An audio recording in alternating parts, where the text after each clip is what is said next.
السلام عليكم. نكمل مع بعض chapter 4 في كتاب The Edward Copywriting Handbook لجوزيف شوجرمان. chapter 4 ده اسم الشابتر. غرض كل العناصر اللي بتكون في الإعلان. هنتعرف في الفصل ده على العشر عناصر اللي لازم يكونوا في الإعلان بتاعك لما تكتبه أو تنشره. هنبدأ مع بعض كده الفيديو. والشابتر 4 بيقول أكسيوم 2. اتفقنا إن كلمة أكسيوم معناها حقيقة بديهية. بيقول إن كل العناصر اللي في الإعلان هدفها الوحيد إنها تاخد القارئ للجملة الأولى من الكوبي من الإعلان نفسه. هنوضح ده طبعا في باقي الفيديو. طيب إيه هم العشر عناصر اللي موجودين في الإعلان؟ أنا لو عايز أعمل إعلان لازم أخد بالي من 10 حاجات لازم يكون موجودين في الإعلان بتاعي عشان يبقى محترف. وهناخد مثال عليه بعد ما نخلص شرح. أول حاجة الهيدلاين، العنوان الرئيسي، وده كل دوره إن هو ياخد انتباه ال الشخص اللي هيقرا للسب هيدلاين، للجملتين اللي تحته على طول. السب هيدلاين بيدي معلومات اكتر. طبعا اهم حاجه الفوتو او الرسمه او طبعا الفيديو لو هتعمل على الفيسبوك. طبعا دول الفوتو دي ليها استراتيجيز كتيره جدا.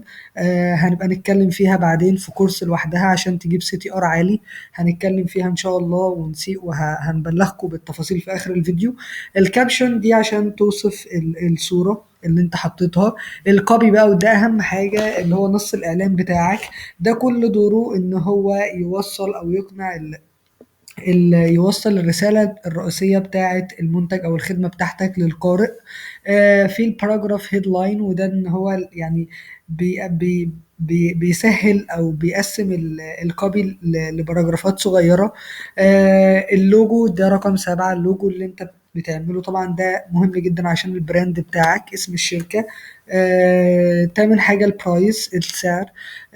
ده بيكون موجود عشان يعرف القارئ ان السعر بتاع المنتج او الخدمة كام. في ناس بتقول ما تكتبوش وفي ناس بتقول تكتبوه. مش هتفرق يا جماعة، كل اعلان بيبقى ليه طريقة معينة. تاسع حاجة الريسبونس ديفايس، ودي من اهم الحاجات.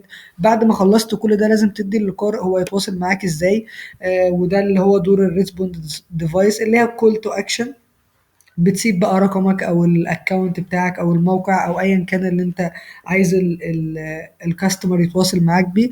واخر حاجه اللي هي الاوفر اول لاي اوت، وده الشكل الرئيسي للعنوان بتاعك اللي انت حاطط فيه الاعلان.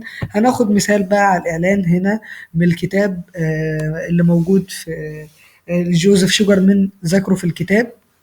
هنا ده هو الهيدلاين اللي هو البوكيت CV.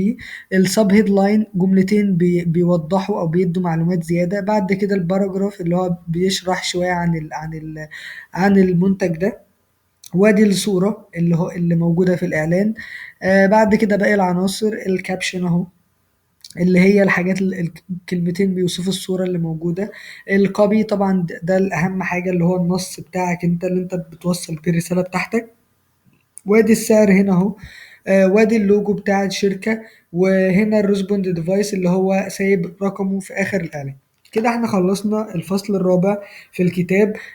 طيب العرض بتاعنا ايه؟ ان شاء الله هنعمل الكورس بتاع ازاي تحط صورة تجيب CTR عالي جدا. ده طبعا كورس من على يوديمي ثمنه $200، بس احنا الكورس يعني انا درسته ببلاش، وان شاء الله هبقى اعمل سلسلة فيديوهات معينة ليه هو. بس رجاء بس اللي عايز الكورس يسيب تعليق تحت الفيديو عشان يتم التواصل معاه. ما تنساش تعمل سبسكرايب للقناة وتعمل لايك للفيديو لو عجبك. السلام عليكم.